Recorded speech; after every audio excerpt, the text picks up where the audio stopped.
ആകാശവാണി.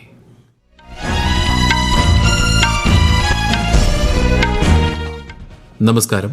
വാർത്തകൾ വായിക്കുന്നത് സുധിൻ സൈനുദ്ദീൻ.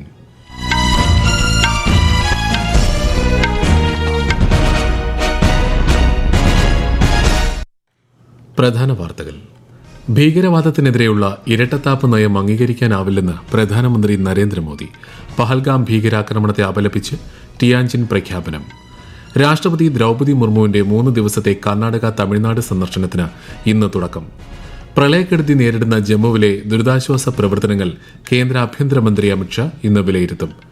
അഫ്ഗാനിസ്ഥാനിൽ ശക്തമായ ഭൂചലനം, 250 പേർ കൊല്ലപ്പെട്ടു, 500ഓളം പേർക്ക് പരിക്ക്. കോഴിക്കോട് അമേബിക് മസ്തിഷ്ക ജ്വരം ബാധിച്ച് 2 പേർ മരിച്ച സാഹചര്യത്തിൽ ജാഗ്രത കർശനമാക്കി ആരോഗ്യവകുപ്പ്. ഏഷ്യ കപ്പ് പുരുഷ ഹോക്കി ടൂർണമെന്റിൽ ഇന്ന് ഇന്ത്യ കസാഖിസ്ഥാൻ പോരാട്ടം. വാർത്തകൾ വിശദമായി. ഭീകരവാദത്തിനെതിരെയുള്ള ഇരട്ടത്താപ്പ് നയം അംഗീകരിക്കാനാവില്ലെന്ന് പ്രധാനമന്ത്രി നരേന്ദ്രമോദി. ചൈനയിലെ ടിയാൻജിനിൽ നടക്കുന്ന ഷാങ്ഹായ് സഹകരണ സംഘടന ഉച്ചകോടിയുടെ പ്ലീനറി സമ്മേളനത്തെ അഭിസംബോധന ചെയ്യുകയായിരുന്നു അദ്ദേഹം. ഭീകരത മനുഷ്യരാശിക്കെതിരെയുള്ള വലിയ വെല്ലുവിളിയാണെന്നും കഴിഞ്ഞ 4 പതിറ്റാണ്ടുകളായി ഇന്ത്യ ഭീകരവാദത്തെ നേരിടുന്നുണ്ടെന്നും എല്ലാത്തരം ഭീകരതയെയും ലോകരാഷ്ട്രങ്ങൾ അപലപിക്കണമെന്നും പ്രധാനമന്ത്രി പറഞ്ഞു. केवल भारत की अंतरात्मा पर ही आघात नहीं, यह मानवता में विश्वास रखने वाला हर देश, हर व्यक्ति को खुली चुनौती थी. ऐसे में प्रश्न उठना स्वाभाविक है. क्या कुछ देशों द्वारा आतंकवाद का खुलेआम समर्थन हमें स्वीकार्य हो सकता है? हमें स्पष्ट रूप से कहना होगा कि आतंकवाद पर कोई भी डबल स्टैंडर्ड स्वीकार्य नहीं होंगे. പ്രധാനമന്ത്രി നരേന്ദ്രമോദി റഷ്യൻ പ്രസിഡന്റ് വ്ളാഡിമിർ പുടിനുമായും ചൈനീസ് പ്രസിഡന്റ് ഷീ ജിൻപിങ്ങുമായും ഇന്ത്യയുടെ കാഴ്ചപ്പാടുകൾ കൈമാറി. പഹൽഗാം ഭീകരാക്രമണത്തിൽ ഇന്ത്യയ്ക്ക് ഐക്യദാർഢ്യം പ്രഖ്യാപിച്ച രാജ്യങ്ങൾക്ക് അദ്ദേഹം നന്ദി അറിയിച്ചു. പഹൽഗാം ഭീകരാക്രമണത്തെ ശക്തമായി അപലപിച്ച് ടിയാൻജിൻ പ്രഖ്യാപനം.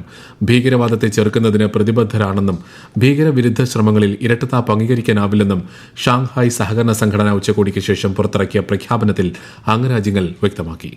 ഒരു ഭൂമി, ഒരു കുടുംബം, ഒരു ഭാവി എന്ന ഇന്ത്യയുടെ ആഗോള ദർശനത്തെ പിന്തുണച്ച ഉച്ചകോടി പ്രാദേശിക സഹകരണത്തിൽ ഇന്ത്യയുടെ വളർന്നുവരുന്ന പങ്കിനെ അംഗീകരിക്കുകയും ചെയ്തു. പ്രധാനമന്ത്രി നരേന്ദ്രമോദിയും റഷ്യൻ പ്രസിഡന്റ് വ്ളാഡിമിർ പുടിനുമായുള്ള ഉഭയകക്ഷി ചർച്ചകൾ ചൈനയിലെ ടിയാൻജിനിൽ പുരോഗമിക്കുന്നു. റഷ്യൻ പ്രസിഡന്റുമായുള്ള കൂടിക്കാഴ്ച എന്നും പ്രത്യാശ നൽകുന്നതാണെന്ന് ചർച്ചയ്ക്ക് മുന്നോടിയായി ശ്രീ മോദി സമൂഹമാധ്യമത്തിൽ കുറിച്ചു. ഇന്ത്യയും ചൈനയും തമ്മിലുള്ള ഉഭയകക്ഷി ബന്ധം പുനഃസ്ഥാപിക്കുന്നത് ലക്ഷ്യമിട്ട് ചൈനീസ് പ്രസിഡന്റ് ഷീ ജിൻപിങ്ങുമായി ശ്രീ മോദി ഇന്നലെ വിപുലമായ ചർച്ചകൾ നടത്തിയിരുന്നു. രാഷ്ട്രപതി ദ്രൌപദി മുർമുവിന്റെ 3 ദിവസത്തെ കർണാടക തമിഴ്നാട് സന്ദർശനത്തിന് ഇന്ന് തുടക്കം. മൈസൂരുവിലെ all India institute of speech and ഹിയറിംഗിന്റെ വജ്ര ജൂബിലി ആഘോഷങ്ങളിൽ രാഷ്ട്രപതി ഇന്ന് പങ്കെടുക്കും. നാളെ ചെന്നൈയിൽ നടക്കുന്ന സിറ്റി യൂണിയൻ ബാങ്കിന്റെ 120ാമത് സ്ഥാപക ദിനാഘോഷത്തിലും തുടർന്ന് തിരുവാരൂരിൽ നടക്കുന്ന തമിഴ്നാട് കേന്ദ്ര സർവകലാശാലയുടെ 10ാമത് ബിരുദദാന ചടങ്ങിലും രാഷ്ട്രപതി പങ്കെടുക്കും. ജമ്മു കാശ്മീരിൽ മേഘവിസ്ഫോടനങ്ങളും വെള്ളപ്പൊക്കവും മൂലമുണ്ടായ നാശനഷ്ടങ്ങളും ദുരിതാശ്വാസ പ്രവർത്തനങ്ങളും ആഭ്യന്തരമന്ത്രി അമിത്ഷാ ഇന്ന് വിലയിരുത്തും. വിക്രം ചൌത്തിലെയും താവിയിലെയും വെള്ളപ്പൊക്ക ദുരന്ത മേഖലകൾ അല്പം മുൻപ് അദ്ദേഹം സന്ദർശിച്ചു. ജമ്മു രാജ്ഭവനിൽ നടക്കുന്ന ഉന്നതതല യോഗത്തിൽ അദ്ദേഹം സംബന്ധിക്കും. ദുരിതബാധിത പ്രദേശങ്ങളിലെ പുനരധിവാസം, അടിസ്ഥാന സൌകര്യങ്ങളുടെ പുനഃസ്ഥാപനം എന്നിവ സംബന്ധിച്ച് ലഫ്റ്റനന്റ് ഗവർണർ മനോജ് സിൻഹ, മുതിർന്ന ഉദ്യോഗസ്ഥർ തുടങ്ങിയവരുമായി ശ്രീ ഷാ ചർച്ച നടത്തും. വെള്ളപ്പൊക്ക ബാധിത പ്രദേശങ്ങളായ കത്രയും കിഷ്ത്വാറും കേന്ദ്ര ആഭ്യന്തരമന്ത്രി സന്ദർശിക്കും. ഹിമാചൽ പ്രദേശ്, ഉത്തരാഖണ്ഡ്, പഞ്ചാബ്, ജമ്മു കശ്മീർ എന്നിവിടങ്ങളിലെ മഴക്കെടുതികൾ വിലയിരുത്തുന്നതിനായി ആഭ്യന്തര മന്ത്രാലയം മന്ത്രിതല കേന്ദ്ര സംഘങ്ങൾ രൂപീകരിച്ചു. സംഘങ്ങൾ മേഖലയിലെ സ്ഥിതിഗതികൾ നേരിട്ട് വിലയിരുത്തി സംസ്ഥാനങ്ങളുടെ ദുരിതാശ്വാസ പ്രവർത്തനങ്ങൾ അവലോകനം ചെയ്യും. ആഭ്യന്തര മന്ത്രാലയത്തിൽ നിന്നോ ദേശീയ ദുരന്ത നിവാരണ അതോറിറ്റിയിൽ നിന്നോ ഉള്ള ഒരു മുതിർന്ന ഉദ്യോഗസ്ഥൻ ഓരോ സംഘത്തെയും നയിക്കും.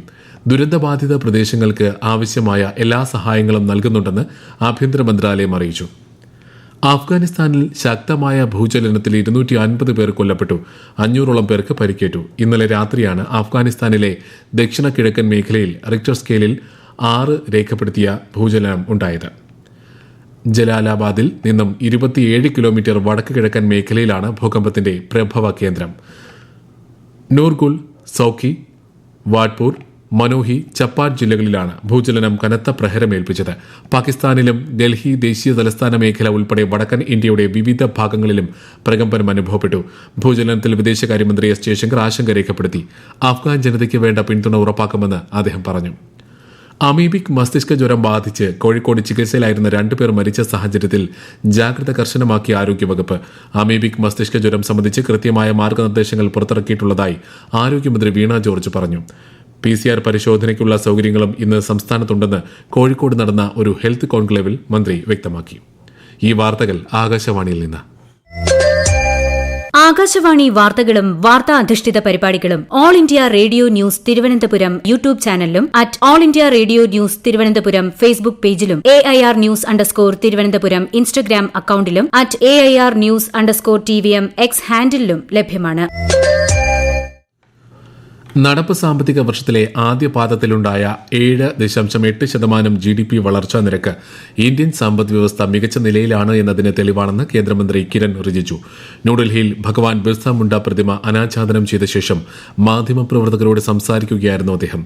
ഇന്ത്യയെ സ്വയം പര്യാപ്തമാക്കുന്നതിന് മേക്ക് ഇൻ ഇന്ത്യ പ്രോത്സാഹിപ്പിക്കുകയും തദ്ദേശ ഉൽപ്പന്നങ്ങൾ കൂടുതലായി ഉപയോഗിക്കുകയും ചെയ്യണമെന്ന് ശ്രീ റിജിജു പറഞ്ഞു.